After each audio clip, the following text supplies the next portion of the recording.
Emperor and Empress. Imagine holding the authority to govern vast territories across multiple lands, that is the role of an emperor or empress. The term emperor comes from the Latin imperator, originally a title for military commanders. These sovereigns occupy the pinnacle of the royal hierarchy, overseeing expansive empires made up of diverse regions and peoples. Think of the Holy Roman Emperor, who ruled over numerous European territories, or the Russian Tsar, who commanded the immense lands of Russia. Their responsibilities went far beyond mere power, they had to navigate different cultures, languages, and traditions. Emperors and empresses often managed complex political landscapes and worked to balance the needs of their varied subjects. They also played essential roles in warfare, diplomacy, and the territorial expansion of their realms. King and Queen. Kings and queens are the classic symbols of royalty. The word king comes from the Old English signing, and queen comes from the Old English quen. They rule a single kingdom and usually inherit their position from their parents. Picture the King of Spain or the Queen of England. These are the figures we see in grand ceremonies, wearing crowns and making important decisions for their country. Beyond the glamour, they have big responsibilities, like making laws and representing their nation around the world. Their lives mix tradition, duty, and public service. While kings don't have such very varied classifications, queens can be broken down into distinct categories. A queen dowager, the widow of a king, retains her title and status even after her husband's death. A queen regnant, on the other hand, is a female monarch who rules a kingdom in her own right, wielding the same authority and power as a king. Lastly, a queen consort is the wife of a reigning king, holding the title and participating in ceremonial duties but without sovereign ruling power. Archduke and Archduchess. The titles of Archduke and Archduchess are a step above duke but below emperor and empress. This title was important in the Austrian Habsburg dynasty.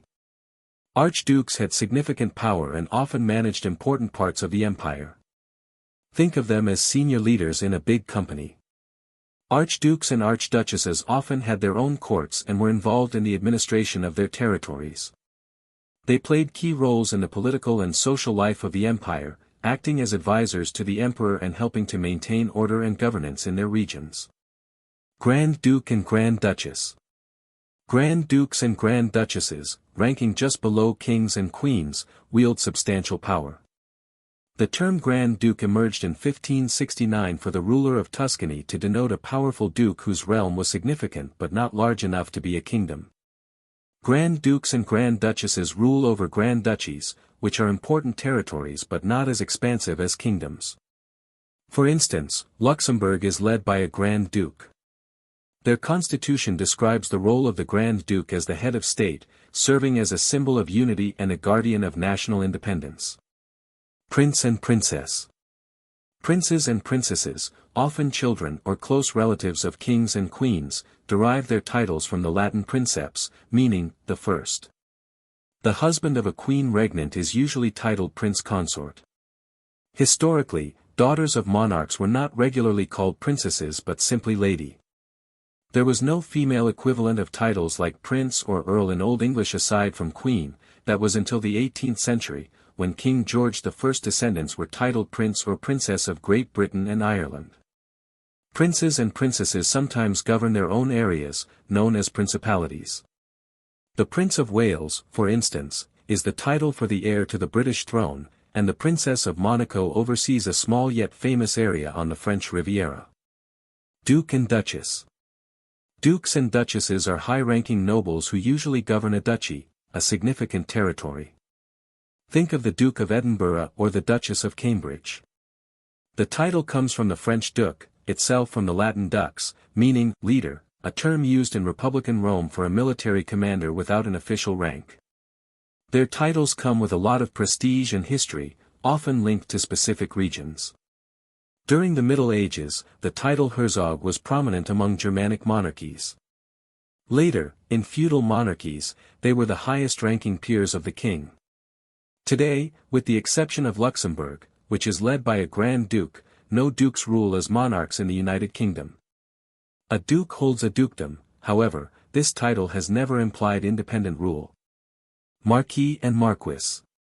Marquises and marquises rank just below dukes in nobility. The word marquis came into English from Old French in the late 13th or early 14th century, meaning ruler of a border area. Historically, they managed border territories known as marches, which were crucial for defense. The title of marquis was a relatively late addition to the British peerage. Unlike some lords who were earls, none held the rank of marquis.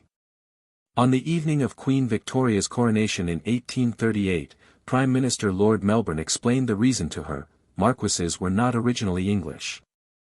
As such, people were often given the title of marquis when it was not deemed appropriate for them to be made dukes. Earl and Count. Earls, known as counts in Europe, and countesses are mid-level nobles, ranking below marquises but above viscounts. The title Earl is one of the oldest in British nobility, originating from the Old English word Eorl, meaning a man of noble birth or rank. This word is akin to the Scandinavian Jarl. In Scotland, the title of Earl assimilated the concept of Mormaer, the Gaelic term for a regional or provincial ruler. In modern times, earldoms have typically been created exclusively for members of the royal family, such as the Earl and Countess of Wessex. The office of Earl evolved from the Anglo-Saxon alderman, the chief officer in a shire appointed by the king.